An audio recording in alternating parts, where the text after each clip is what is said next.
Hello folks, I'm back with another one. Hope you're well, hope you and your family are doing well, and I hope this summer, this warmer weather, is bringing the best out of people.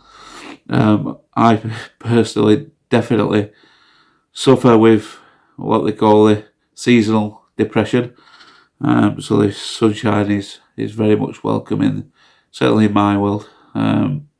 So yeah, I hope you're creating fantastic memories with your family, with your partner, and long may it continue. But for me and this video, it's going to be a little bit serious, a little bit, close to the bone, maybe for some people. Some people, it may touch a nerve, it may hit home, perhaps what they're going through or what they did and what happened to them as a consequence. But I'll jump right into it rather than talk about what I might say. So now we are here at the beginning of June 2022. My last bet was the 27th of December 2018. I am now 3.5 years gamble free. That in itself, if someone would have said that to me back then, I honestly, as much as I wanted to cling on to hope, as much as I wanted to believe you, if you had said it, I just couldn't see it. I really, really couldn't see it, I was heading one of two ways, as I've mentioned elsewhere before, which is either jail or death. I managed to stop somehow. I say somehow, with the right support in place to break the cycles and to sort of dedicate everything to my recovery, and also it's massively down to the fact that at that point I was ready. I was absolutely ready to stop, and that's not me saying if you're not feeling ready, don't even try. But I feel, feeling ready to stop and being ready to stop it's really a big help in managing to actually stop. So I was ready. Life since then has, in one way, been absolutely fantastic. Absolutely couldn't wish for a better gift in life. My amazing daughter was born sort of just under 2 years after I stopped. She was born a happy and healthy, thriving baby girl, and to this day she's developing really, really well. She's an absolute bundle of joy, so intelligent, so independent, so clever. She's just amazing to be around, and to see her smile. Certainly after the days where I thought perhaps I'm better off not here,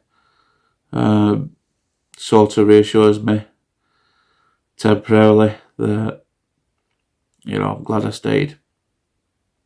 So the aim of this video, I'm going to say, I'm going to jump into it and stop waffling.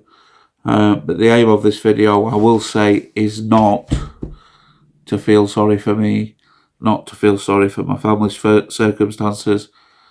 It's not a poor little me video. Please look at me. Aren't I hard done to? No. The aim of this video is for me highlighting the damage and the consequences that being dragged under by addiction can actually cause, not just while you're doing it, not just while you first stop, but also, like for myself, 3.5 years on, the consequences of what I did are coming back to haunt me on a almost regular, daily basis, and it's tiring. It's a range of emotions, because on one hand you feel as though, no, I'm making it sound about poor little me now, but literally, I don't mean to. It's on one hand you sat there, you're thinking, I made my mistakes. I did mess up my life and my wife's life and that of people around me. But people need to look past that. People need to give us another chance, a second chance. Then the other side of that is, I don't deserve it. I have caused so much destruction, so much havoc, so much debt, so much sort of anger, I would say, from people I love the most. When I look in that rearview mirror, and I don't want to look in the rearview mirror, but sometimes that rearview mirror can appear in front of you, and for me, that happens on a daily basis. So right now we are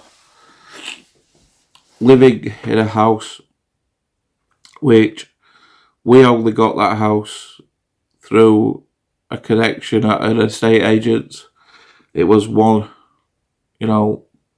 very rare opportunity. We got that house, and that is because a very generous landlord is happy to look past my past and give us a chance. So we finally managed to get out of a matchbox really for a home. So we moved into a house which is better for my baby, better for my wife, and better for me as well. And so we thought it was a fresh start, until we found out for the first month that the house you couldn't live there. It had that many problems, that many safety risks. It was in a bad area, which we knew from the off, but it was a case of take it, every area is capable of having a problem. This was a pathway back into work, and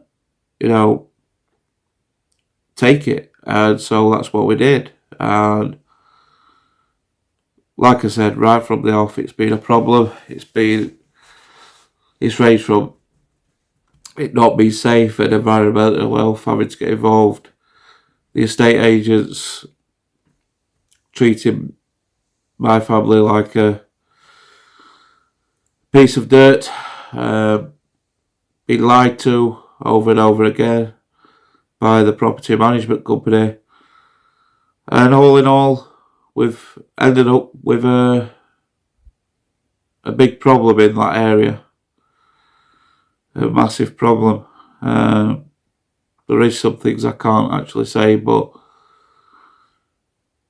in my mind, and that's the one that matters when it comes to my daughter's safety, it's not safe for my daughter or my wife to be at home. And so we're I wouldn't say on the run, but we're living in alternative accommodation from week to week. Meanwhile, paying rent on a house that we're not living in because it's not safe. There's certain things happen with certain individuals close by to the property, and I've deemed it not safe, and so we're were having to pay to be in temporary accommodation whilst paying full rent on a property that we can't live in because it's just not safe. So it has been a catalogue of problems since we moved in at Christmas. You know, I have anxiety. Some of the thoughts are not rational around safety, but having spoke to people, they agree it's not safe. You always get some who say, you know, you've got to get on with it, this, that and other, but for someone who suffers with anxiety as bad as I do, it's not just as simple as that, and especially when it comes to my daughter's safety. So yeah, what a nightmare. But again, it's not a feel sorry for me. It's as a direct result, we're in this mess, having to stay out the way of a home, having to, in the first place, take a house on that was completely unsafe, having to deal with estate agents who just give you the runaround. Just every aspect of that house has caused nothing but misery, apart from the odd days where my baby's been able to run around and have a bit of fun, which was very early on in the tenancy.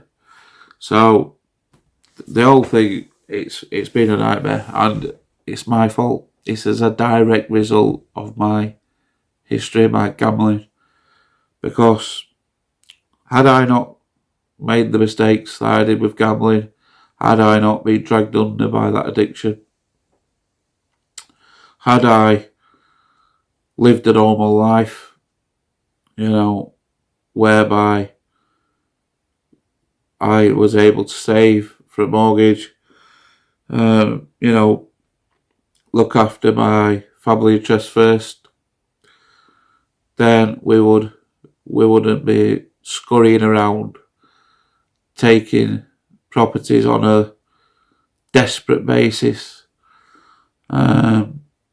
having to live away in temporary accommodation, from site to site, to, you know, accommodation to accommodation, if it wasn't for me and my addiction. So there's a lot of guilt there, hell of a lot, and it's beating me up. It is pulling me apart. I looked at the last video I uploaded. I look awful. I look worn out. I look as though the whole world's on my shoulders, and that's because that is how I feel, because I now have got to get us out of this mess that addiction caused. And it's not going to be easy. In fact, it's going to be near impossible. But as a father, for me, I've got to try everything to make a home safe for my baby and for my wife, and then provide the best life I can for them. And that's not about making up for the past mistakes. That's just what I think is expected of a father and a husband. The problem is, to be able to do them things, we need to first find alternative housing. We need to then ensure our house is in order in terms of the bills and things that we have been keeping up on, the debts and such are sorted. And then maybe, just maybe, through working hard, which I'm delighted to say that I have got a job finally in working within gambling addiction, identifying links associated with gambling addiction, such as online gaming and things. So I'm working for a charity which I start in July. I'm thrilled to bits with that. That's something I really am looking forward to. But as I was saying, I then can work hard and make my family's life the best possible that it can be, and ensuring their safety at every opportunity. So why am I going on about all this? Why? I've already touched on it. It leads back to what addiction can do. It really does. I've touched on a small amount there of consequences of getting on the wrong side of addiction. I've touched on a sort of minuscule amount of problems that, even though I'm 3.5 years gamble free, that doing what I did has caused. Still to this day, my wife's father doesn't speak to her, and that's as a direct result of me, doing what I did with addiction and money. So I've cost my wife a relationship with her father. My baby was sort of brought into a world where, for the first year of her life, she was living in a shoebox, basically, with her dad not able to work because it was supported living, and our council. Just a long story, but basically we were stuck. We was absolutely stuck. And when I talk about a shoebox, you're talking nowhere really to play. And it was just whichever way I look at life now, and whichever way I look at life in the last few years, apart from my daughter being born, and a few happy moments with family and friends, and my wife and baby, there's just been problems, there's just been issues, consequences as a result of my addiction. And that's the message I wanted to put out there today with sharing this. I've touched on things that maybe shouldn't be for YouTube, maybe shouldn't be in a video going out onto the World Wide Web. Maybe it should, but ultimately I've done it because I wanted to highlight that. And again, I'm not saying that everyone's recovery is going to be awful.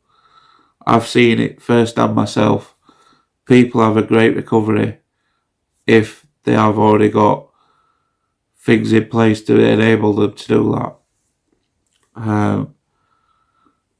Some have it more difficult than others. I'm one of those.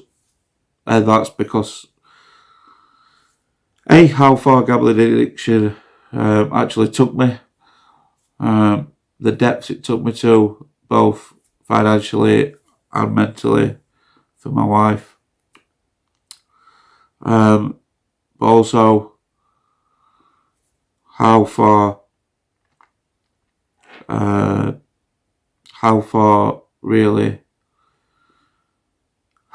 the guilt goes, and how far the absolute chaos, the chaos that I caused, can absolutely ruin your life and ruin your family's life. And that's why my recovery has been ever so difficult. I've always been fighting the guilt, because the guilt's always reminded me daily, by showing itself in ways really that remind you daily what you've done. You look around you. I look around me now, I'm in temporary accommodation, escaping from a home that's not safe for my wife and baby. But had I not done what I did, we wouldn't need to be doing this. We wouldn't be in that particular home. We wouldn't be in, a lot of debt. We would hopefully have our own home now, and I would be working and everything would be fine. But this is a position we find ourselves in. A couple of weeks ago, it got too much. My wife's name got dragged through the mud by certain people around us, the people we thought loved us, cared for us, and may do in their own way. But my wife's name got dragged through the mud. I personally not too fussed what people think. I don't care what people think of me. And that's because no one can think worse of me than myself. However, it's not nice for my wife. She is living the consequences of my addiction and what it did, my decisions, my selfishness. And to see her being dragged through the mud to the point where people have got it completely wrong about her, but down to me, that's really hard to take. And it got too much.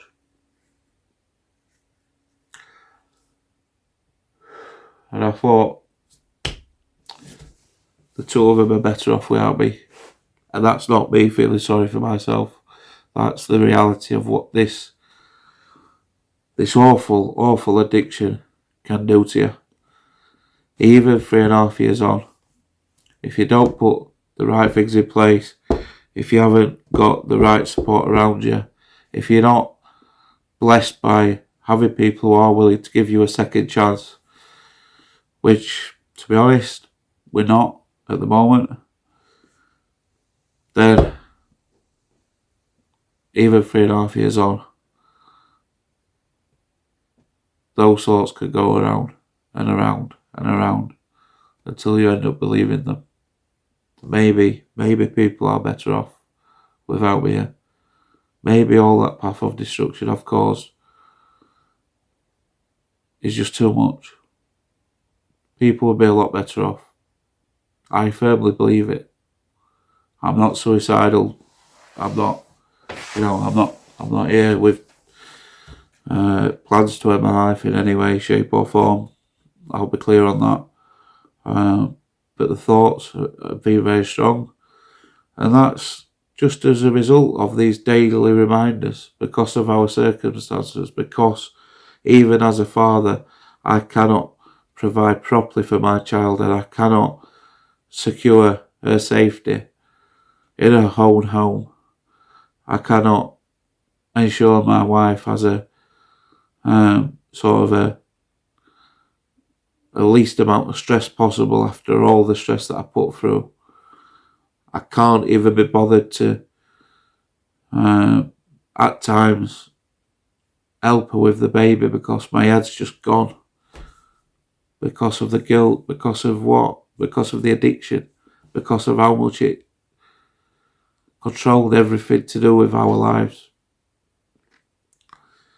The real victims of the addiction, any addiction in my mind, my opinion, are the families, the people we love the most, the partners, the children. I'm living proof of that, even in recovery, even 3.5 years on. Please, please, please, don't take this as I said at the start. It's not, please feel sorry for me. It's not a please help me in any way. It's to highlight the reality of what addiction, gambling addiction, can do if you don't go out there, if you don't reach out and try your best to get some help. At the very minimum, speak to someone. If you're struggling with gambling, if you're struggling with any addiction, even mental health, especially mental health, all of them, gambling addiction, mental health, please, please, please, at the very, very, very minimum, speak out. Write to me. My Twitter's in this video. It's in the description. Reach out. Drop me a follow. I'll follow you back. Let's chat. My email's in there also. Please, please, please, if you are struggling, don't end up like me. There's people who have ended up worse than me. There's people who haven't made it. Maybe if they'd have reached out earlier, maybe if I had, things wouldn't have got so, as bad. Maybe if you are struggling, this is a sort of in-your-face reminder of what your path is if you don't reach out and get help. That's what I want it to be. Don't get to my stage. Don't get to the people who fell worse than my stage. Don't do it to your family. Don't do it to your children, to your wife, to your husband. Don't do it to yourself. You deserve better. You might not feel this now. I didn't when I was gambling. People would say, you do deserve to be happy, you know. It is addiction. You can't help it and think. I never believed it. But you do deserve better. And give yourself that chance, eh? Reach out. Speak to someone. Reach out for help. Get in touch with me. I'll sit all night and listen to you. Honestly, I don't mind. Follow me on Twitter. I will follow you back. Let's talk. Drop a DM. But please, please, please, if you are struggling with addiction, gambling addiction in particular, please reach out to someone. There's all the help out there. Fortunately, it is improving. Don't get to this stage, eh? That's the basis of this video. I don't want you to be 3.5, 4 years down the line and facing and your wife and your husband or your children facing the results of what this addiction does when it does spit you out and you do manage to stop. Take care, folks. I'll catch you on the next one.